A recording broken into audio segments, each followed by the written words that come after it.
The voice of growth. Mastering the mind and market. Timeless wisdom, proven strategies, and the deep work that creates lasting success. Like and subscribe to stay aligned with what truly drives results. I want to start off today with a question.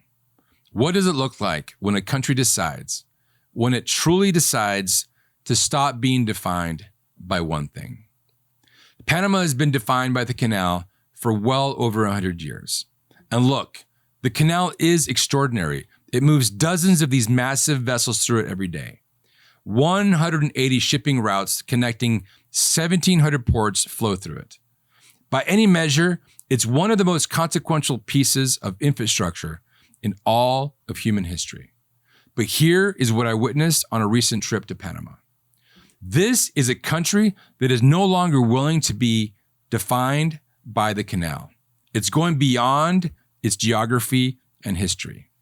And what I saw there, the people, the alignment, the hunger, the deliberate strategy, reminded me of something that I believe in deeply. And that is, the most dangerous competitor in any market is not the one who's been there the longest. It's the one who has just decided that it has everything to gain. With Panama, they also have the resources to make it happen. There are massive lessons here that every growth-minded person needs to listen to and apply. Welcome to the Voice of Growth podcast, Mastering the Mind and Market. My name is Manny Charan. Let's get started. I want to talk to you about the room. Business is often talked about in abstractions, strategies, frameworks, market positions, and so forth. But the real work happens in rooms, with people sitting around a table discussing ideas. In our room, we have Sandra Watson, the CEO of the Arizona Commerce Authority.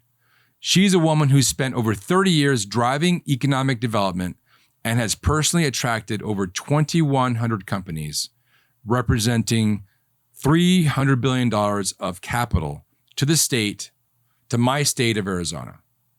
If you want to understand what serious economic development looks like, you need to study Sandra Watson's track record. Next, we have Cecilia Mata. She is one of the Arizona Board of Regents, essentially like the board of directors for the 3 state universities. She's an accomplished businesswoman and value-driven person. I highly respect her. Cecilia is one of those people that lives in 2 worlds simultaneously. On one hand, she understands Panama from the ground up because she was born there and she grew up there. On the other hand, she understands the U.S. and Arizona business climate because she chose to succeed there and to live there. Many thanks to Cecilia for making this all happen. She brought together 2 worlds from the U.S. and from Panama. And in kind of a weird way, just like Panama connects 2 continents, she connected us, and I'm very thankful that she did. Next, we have Dr. Tomas Diaz de la Rubia, who is a senior VP at the University of Arizona. He runs the Office of Research and Partnerships.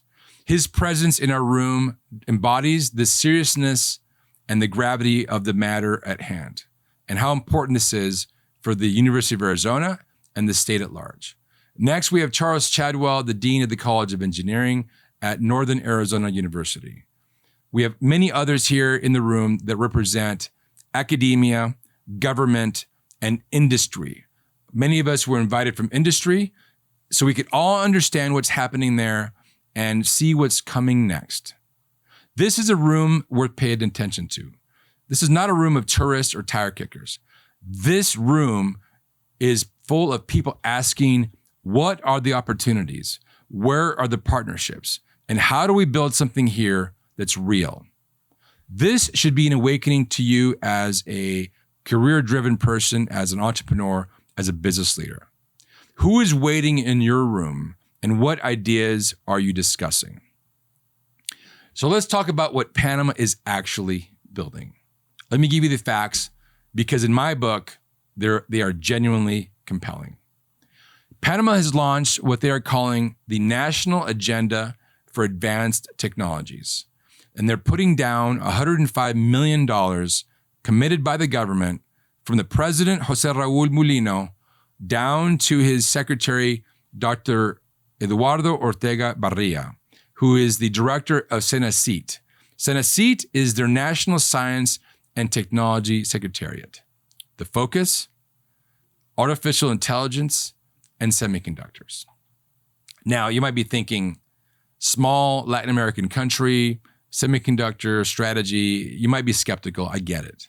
But let me reframe this. Panama isn't trying to be the next Taiwan. They're not competing with TSMC, Intel, Samsung, or anything like that. That's not the play here. And the fact they know that tells you something about the quality of their thinking. What they are building, however, is a position in the semiconductor assembly, testing, and packaging. We call it ATP. And they're building a position in AI governance and AI infrastructure to become the trusted logistics and innovation hub for the Western Hemisphere. They're joining continents, joining oceans, and they're doing this with AI and semiconductors. Here's why this matters strategically. The global semiconductor supply chain has a critical vulnerability: concentration. Too much of it flows through very small geographies. The CHIPS Act in the United States was written precisely to address this. It includes the International Technology, Security, and Innovation Fund. There's $500 million there to create ecosystems in countries with the right conditions. Panama is positioning itself to be one of those trusted partners. In essence, Panama is aligning itself to emerging trends. This is something we discuss a lot on my podcast. It's doing so by understanding what the trends are, knowing what their value is, what they have to offer, and then closing the gap. Brilliant. So let's talk about the trends. What are they? Well, global AI dominance, semiconductor supply chain issues, shifting demographics, and changes in globalism. There's so many others, but these are the top four. What about their credentials? What are they known for? Well, let's talk about that. Panama is number one in logistics infrastructure in Latin America. It is number one in efficiency in starting a business in Latin America. It is essentially the gateway to South America, but it's more than that. It has 23 free trade agreements covering 59 countries, representing almost 60% of all global GDP. The US dollar is legal tender there, so it eliminates any currency risk for international companies doing business there. They have a mature banking framework. They are also one of only 3 countries that is carbon negative because they receive 70% of their electricity from renewable energy sources. 2 other things. The one is they have 6 massive internet backbone, fiber optic underwater cables that flow through the canal. These cables connect 95% of all the internet. So they are essentially at the nexus of information and trade, pretty massive. They also have an amazing airport. The Tucumán Airport is among the best connected airports in all of Latin America. So this isn't a developing market that's stumbling towards being modern. This is a country that has quietly built a world-class logistics and financial infrastructure and is now pointing that in the direction of the technology economy. This is a lesson for all business leaders and entrepreneurs. Have you identified what trends you are aligning yourself with? And what are you doing about it? Here's where it becomes relevant to the people in that room, to Arizona, and to you. At the Technological University of Panama, UTP, they're establishing a Center for Advanced Semiconductor Technology known as CTASC. So they're aligning their entire national R&D platform towards microelectronics and printed circuit boards. They're doing the work, they're rolling up their sleeves, and the Panamanian government is funding this framework to enable students from Panama to go to these universities in the States, ASU, U of A, NAU, and so forth, and get degrees from there to come back and apply them in Panama. Brilliant. They also have partnerships with the Chip Integration Technology Center in the Netherlands, and Chiba University in Japan. This is not a press release. This is a deliberate talent pipeline being built with long-term intent. When you put Senator Watson in a room with Panamanian officials, the president, and so forth, someone who has helped attract TSMC and $265 billion of investment, and you put all the leaders of the universities, like I mentioned before, real things start to happen. This is a deliberate talent pipeline that is being built from the ground up because they understand that you need to have the talent in place when these companies put their foundations down. This isn't a finished deal, but it's the beginning of a conversation that will compound into something significant if everything is aligned. This is how real economic development happens. It starts in a room with a shared question, ideas discussed, and people decide whether they're going to do something about it or not. Brilliant. So this is the lesson for you. Partnerships. Do you have the right partnerships in place to deploy your vision? And if you don't, who needs to be in that room and how will you get them there? This was an idea I thought about when I was sitting in one of these rooms and I noticed the conversations that were happening and the level of excitement. There was some trepidation, as there always should be, but also asking the right questions. One of the things I heard when I was in these rooms, in the corners, maybe it wasn't discussed on the main stage, is this idea of Singapore. So the idea is that Panama wants to become the next Singapore or the Singapore of the West. So I want to talk about this because I think it deserves a serious analysis rather than just kind of casual dismissal. So let's talk about Singapore. Singapore is the example of what happens when a small nation has a vision, makes an uncompromising decision to make it real, and brings in the resources to fuel the whole thing. If you think about Singapore, it competes globally on quality, openness, connectivity, and especially the rule of law. Then it executes it with precision over decades. Singapore has a GDP that is well over $107,000. It punches over its weight in finance, technology, international trade, and it did it without significant natural resources. For crying out loud, it's the size of Metro Chicago. It did it because of its position in geography, its governance, and its grit. Panama's GDP is roughly 19,000 something. So yes, there's a massive gap there. But here's the idea. What they share is structural ingredients. Panama has that geography. It's literally the connector of these two oceans and two continents, like I said before. It has the financial infrastructure. There are over 60 international banks there, almost $150 billion in banking assets. It has the dollarized economy. It already has these trade relationships. We already talked about the free trade agreements and all that. It has the logistics. It has the canal. It has the ports. It has the airport, all that. And it has what Singapore still has, by the way, hunger. It has that hunger to make these commitments into reality. Hunger matters. I want to say that again. Hunger matters. Hunger matters in your personal development growth. It matters in a country becoming something that it is striving to be.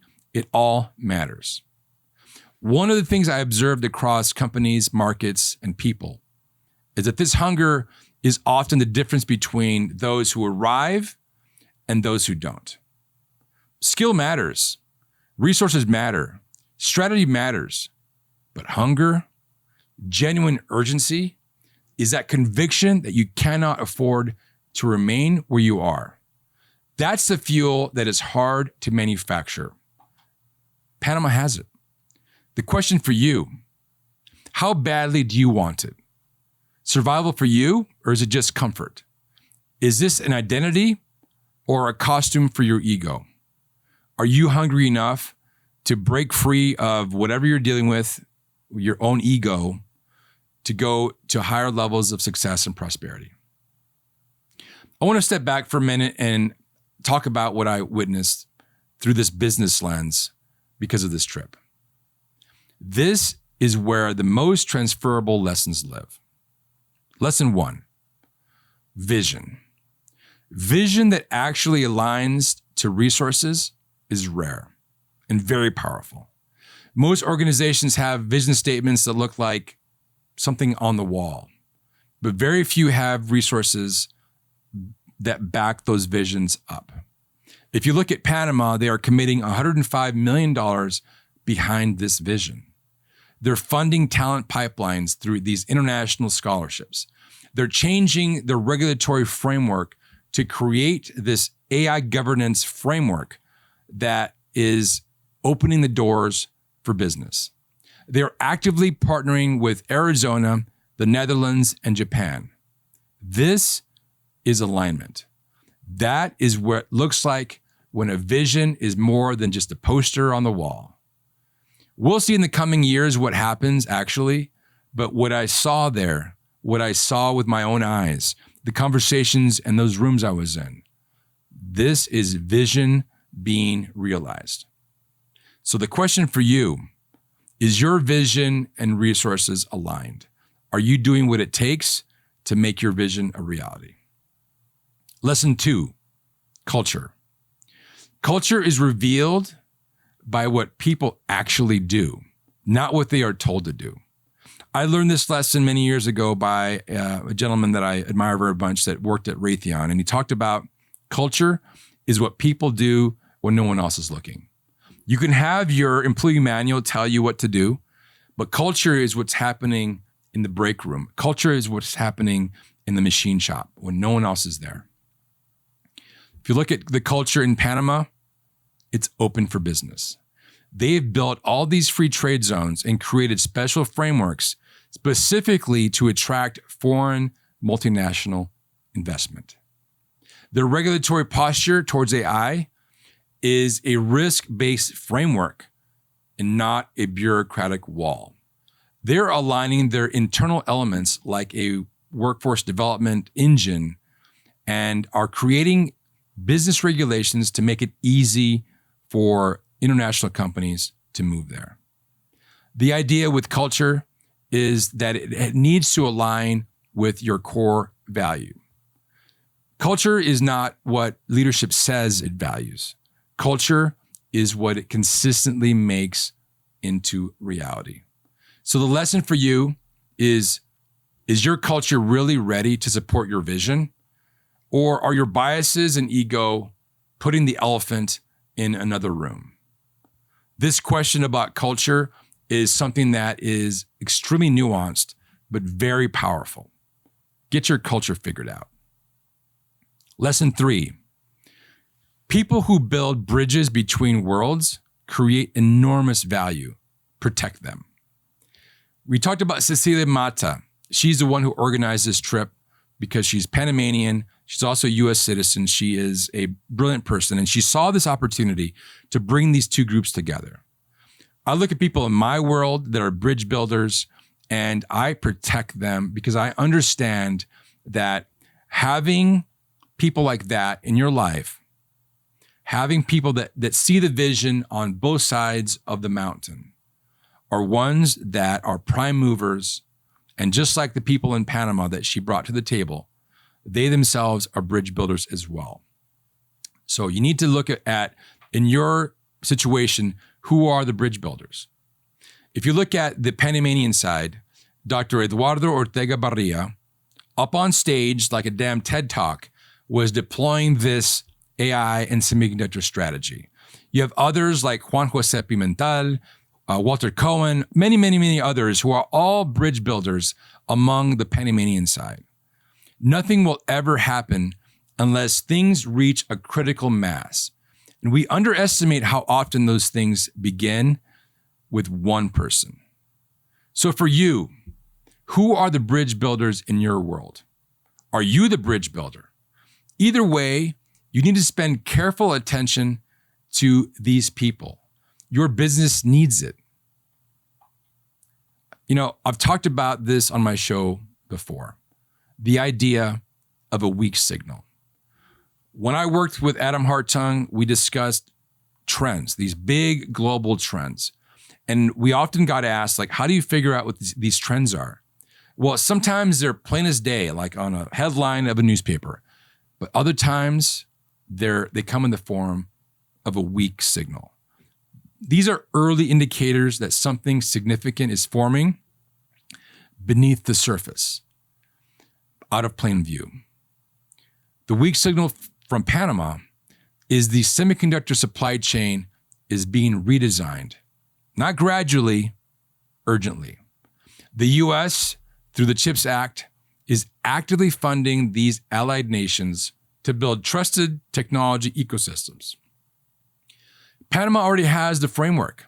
They are already part of something called Pax Silica, which is an initiative alongside Australia, Japan, Israel, the UK, I think the Netherlands and India and Finland.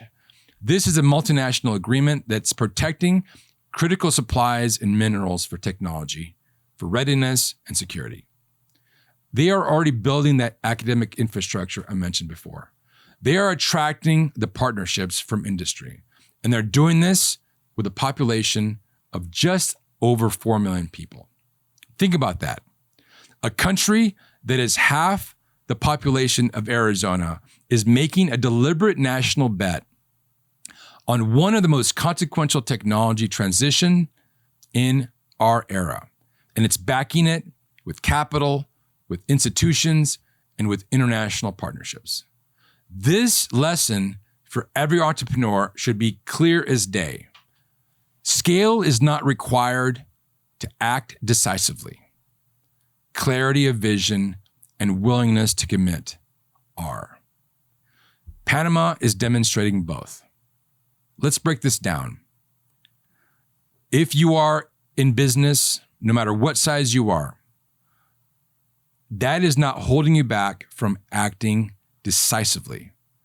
Clarity of vision is important because unless you understand where you're going, all roads will take you there, right? The idea is if you don't know where you're going, all roads will take you there. But if you understand where you're going, that clarity of vision, and you have a plan to make it into reality, that's what's going to get you to that next stage. So the question I'm sitting with here after this trip is not whether Panama will succeed. It'll take years to know. The question is, what am I doing in my own business to spot that wave early enough to be in position for it? What assumptions am I still making about where I am, where my value is in 5 years, in 10 years, so that I can align my business to be when the trend is happening? That's the question Panama gave me, and that's the question that I'm asking you to ask yourself. Are you ready? Are you in position so that when the trend is taking place, you're there? Massive, massive question. Growth, real growth, the kind that compounds into something enduring, requires a decision to stop being defined by what you've always been defined by. Panama is a clear example of this, taking their identity beyond the canal rather than resting upon it. You know, they make about $15.5 million a day through the canal. That equates to almost $6 billion a year. But instead of just relying on that for the next century, they are deliberately making a play into, just like Singapore did, into a domain that it's way above their weight. The question that every leader faces eventually is, what made you great may not be what keeps you relevant. The market doesn't grade you on history, it grades you on value. And if you look at Panama, they're doing exactly that. They could sit on their laurels and just milk the canal, or they can take some risks, put some risk capital behind it, make some alignments, make some strategy plays so that they're actually there when the trend is there. Panama is hungry. Panama is aligned. Panama is building a man, a plan, a canal, Panama. That old school palindrome reminds me of the fact that they are now redefining who they are. This is a dangerous combination for anyone who isn't paying attention. And it's an inspiring one for those who are. Thank you for your time. I hope you got some value from this. And, I want to ask you, if you see people that are struggling with their own vision or trying to go beyond what defined them initially, send them this podcast. Send them this podcast as a gift so they understand that no matter who you are, you can redefine yourself and grow into a new position. Thanks for listening. Cheers.